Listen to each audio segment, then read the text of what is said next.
今回はロイヤルカリビアン社のスペクトラム・オブ・ザ・シーズで行くクルーズ旅行、シンガポール発ベトナム、タイの動画最終編です。これまでの動画をまだ見ていない方はそちらの動画もご覧ください。今回はクルーズ終盤の船内の様子や、これまでクルーズ旅行で使ったすべての費用、クルーズ旅行を格安に予約する方法など動画の中でお伝えしていますので、今回も最後までご覧ください。クルーズ8日目、クルーズ船はタイを出発して最終目的地のシンガポールに向かっています。残りの2日間はずっと船の中なので、できるだけイベントに参加します。ここで今回のクルーズ旅行で使った全費用についてご紹介します。まずは今回のクルーズ料金、金額は2人分で 2054.74US ドル、日本円で31万5951円。この料金には船内でのチップや食事代などすべてのクルーズ費用が含まれています。次は寄港地ベトナムでの観光費用、合計で239万8000ベトナムドン、日本円だと1万5587円。最後に寄港地タイでの観光2日間の費用、合計で4471タイバーツ、日本円だと1万8664円。すべて合計するとクルーズ代と観光代2人分で35万202円です。1人1泊あたり1万9456円になりました。今後クルーズ旅行を計画されている方の参考になれば幸いです。朝食を食べてストレッチ、ダンスエクササイズに参加した後、屋上のプールではプールサイドでバンドの生演奏がありました。天気もいいので皆さんプールサイドで音楽を聴きながらくつろいでいます。喉が渇いたのでカフェ270に来てみると、ショーのダンサーが練習をしていました。ロープを使ったダンスは見たことがないので新しいショーの練習かもしれません。こうしてショーの裏側を見られるのもいいですね。はい、ルームサービスについて説明したいと思います。ブレックファーストメニューがですね、2種類ありまして、1つはコンチネンタルブレックファースト。これが無料ですね。そしてこちらのアメリカンブレックファースト。これはね、有料になります。7.95 ドル。1200円ぐらいですかね。何が違うかっていうとですね、こちらのコンチネンタルブレックファーストはですね、トースト、ベーグル、マフィン、ドーナツ、クロワッサンですね。プレーンなパンが多いんですけども、こちらのアメリカンブレックファーストの方はですね、スクランブルエッグがついてたりとかですね、あとオムレツも注文できますし、フライドエッグ、そういうのもね、注文できます。あとはね、ハッシュブラウン、ベーコン、ポークソーセージ、チキンソーセージですね、チキンラーメンヌードルスープ、結構幅広いですよね。体調悪い時とか、寄港地についてね、朝早く部屋で食事をしたい時とかはね、こちらいいと思います。時間指定するところがあってですね、一応6時から6時半という時間帯があるので、1分1秒でも早く食べたい方はね、こちらにチェックした方がいいと思います。ただ元気な方はね、もう6時半から朝食ビュッフェ14階の方でやっていますんでね、はい、そちらの方でいいと思います。僕もね、今回、体調悪くなかったので毎回ビュッフェ行ったんですけども、自分でね、好きな分選べるので、ビュッフェに行ったら方が手っ取り早いって感じです。なので毎回朝食ビュッフェいただきました。一応こんな違いがありますね。はい、こんなサービスをもしよかったら利用してください。はい、今日のメインディッシュです。ジャンボシュリンプってなっててね、エビがいっぱい入ってます。皮を取ってくれてて、1、2、3、4、5個下にポテトが敷いています。この何日かステーキばっか食べたのでね、今回はエビを選びました。エビがね、大きいんですよ。タイとかベトナムでもエビ食べたんですけど、結構殻がついてたんですけど、これ殻取ってくれてるのでとても食べやすそうです。美味しい。こういったステーキだけじゃなくてメイン料理に6種類ぐらいねあるのでね、時々ねステーキと違った料理も選ぶと最後まで飽きないで済むと思います。おかわりできると思うんですよ。前隣に座った中国の方がね、2回でメイン料理頼んだのでね、これでちょっとお腹すくって方はね2回食べればいいんじゃないでしょうか。今日はこのメイン料理楽しんでいきたいと思います。メイン料理の後はいつものように美味しいデザートとコーヒーをいただきました。はい、食事を食べ終わってね、5階に来てみるとね、みんなねきちんとした服でね写真撮ってるんですよね。下もそうですね。はい、こんな感じでね、結構スーツとかね、男性はタキシード着てる方とか、女性はドレス着てる方がすごい多いです。なんかそうやってね、フォーマルな服を着てプロの写真家にね、写真を撮ってもらいましょうという、そんな日みたいです。はい、なのでみんなすごい着飾ってます。よかったらね、そういった洋服を1着持ってくるといいかもしれません。21時45分、今日も夜のショーを見に来ました。ザ・エフェクターズという架空のヒーローを題材にしているようです。赤、緑、黄、青の色を特徴としたヒーローが歌とダンスを順番に披露していきます。ミュージカルとヒーローショーが合体したような、とてもアメリカらしいショーでした。ショーの終盤には悪役が操るたくさんの光るドローンも歌と動きに連動していて、すごい迫力のあるショーとなりました。おはようございます。今日は船で丸一日過ごせる最後の日なので、まだ参加していないイベントにも積極的に参加します。はい、今10時15分です。以前数読型スペースに来ました。ワードサーチチャレンジというものにね、挑戦したいと思います。こういった紙とですね、鉛筆をもらって、この中のね、ワードをね、探していくみたいです。はい、それではやっていきます。用紙の左側には英語で動物の名前の一覧が書かれていて、その名前が右側の表の中に隠れているので、そのワードを探します。はい、今タイムアップです。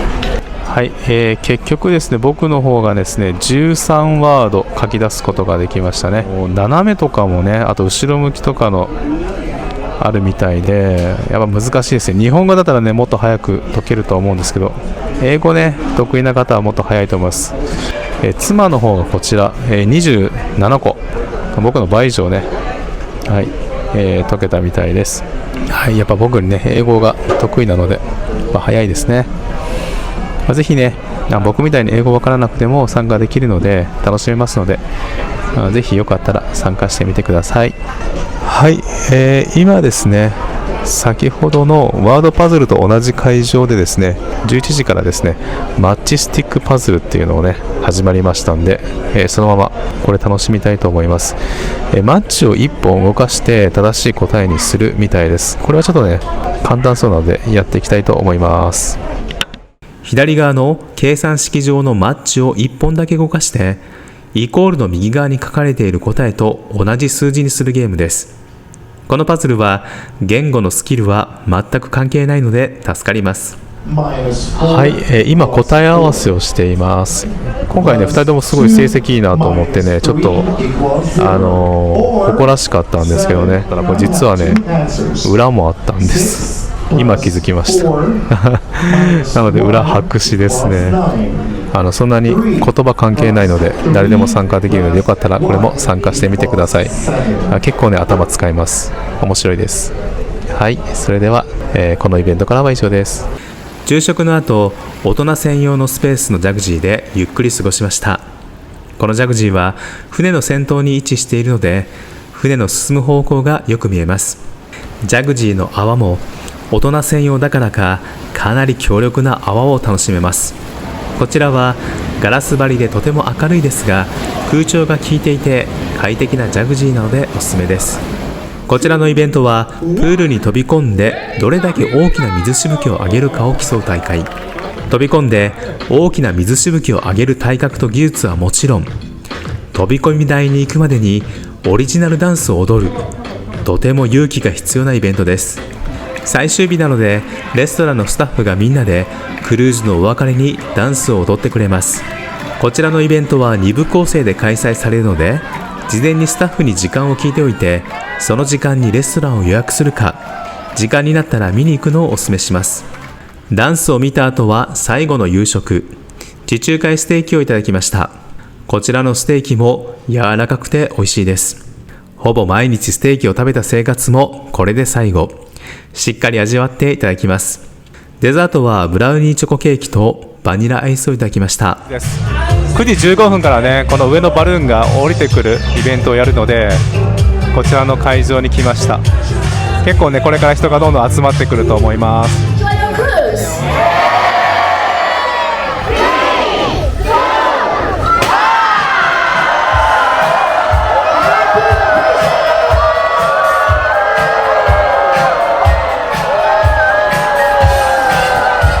21時45分、カフェ270で開かれているバーチャルファイヤーワークスパーティーに参加しました。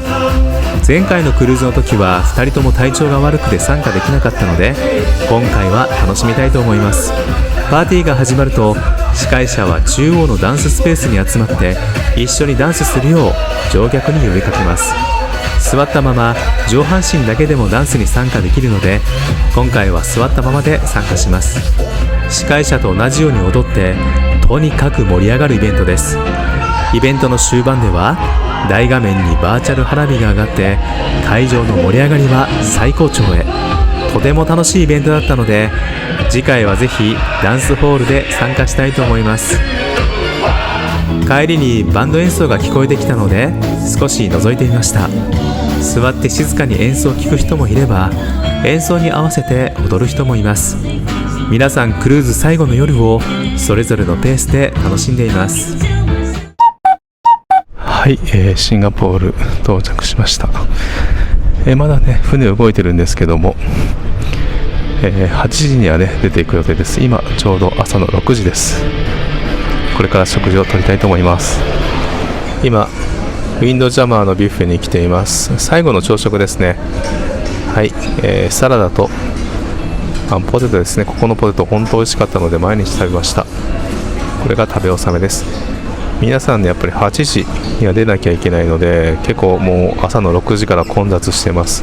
このビュッフェとも今日が最後になります。それでは朝食いただきます。ここでクルーズ旅行をお得に予約する方法についてお伝えします。クルーズ船もホテルの予約と同じように、空室が多いと値段が安くなり、満室に近づくと値段が高くなります。ですからサイトをこまめにチェックして、行きたいクルーズの旅程を見つけたらすぐ予約しましょう。あともう一つの方法として、クルーズの出発日直前に値段をかなり安くして販売することがあります。例えばこちらのロイヤルカリビアンのサイトをご覧ください。これまでいろんなツアーを探してきた感覚としては、ツアー代金が1人1泊あたり 100US ドルを切ればかなり安いクルーズだと思っていつも探しています。それで先ほど見つけたこちらのクルーズにご注目ください。セブンナイト7泊のクルーズで 369US ドルと、このツアーだけ飛び抜けて安い値段設定になっています。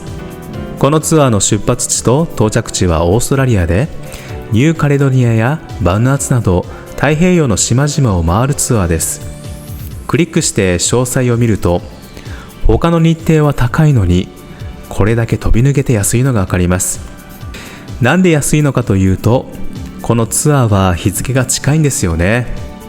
今動画を撮っているのはまだクルーズ最中の2月の24日なんですが、出発は3月の1日、出発までたった6日しかないんですが、まだ部屋の空きがあるのでバーゲン価格で出しているようです。では実際に2人で予約したらどれくらいの値段になるか見てみましょう。はい、こちらが合計の値段です。合計は諸費用込み2人で 887US ドル、7泊なので1人1泊あたり 63US ドル、1ドル150円で計算すると9500円。これでクルーズ船に乗れるならすごく安いですよね。僕もここまで安い値段のクルーズは初めて見ました。気軽に移動ができて時間が自由に使える方は、こうした出発間近のバーゲンクルーズを狙うのも良いかもしれません。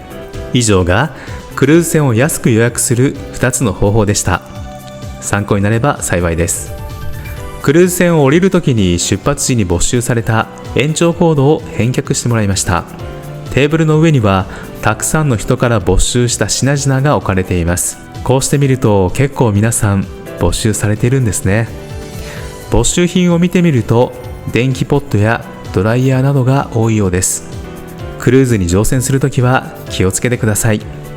いよいよ船から下船して、これからシンガポールの入国手続きに向かいます。今すべての手続きが終わって港の待合所に来ました。大きなスーツケースを預けている方はここで自分の荷物を受け取ります。僕たちは荷物を何も預けていないので、そのまま出口に向かいます。8時20分、今、港の待合所の外に出てきました。タクシーやバスを待っている人たちでかなり混雑しています。こちらのタクシーは58シンガポールドルで乗れるみたいです。試しにグラブタクシーの値段を見ると 21.5 シンガポールドル、日本円で2412円となりました。ここから乗るタクシーの半額以下なので、グラブタクシーを呼べる方はこちらの方が断然お得です。この後、シンガポールのチャンギー空港でジュエルの滝を見て、ココナッツジュースとハイナンライスを堪能して飛行機でバリ島に帰りました。これで今回のクルーズ旅行は全て終了。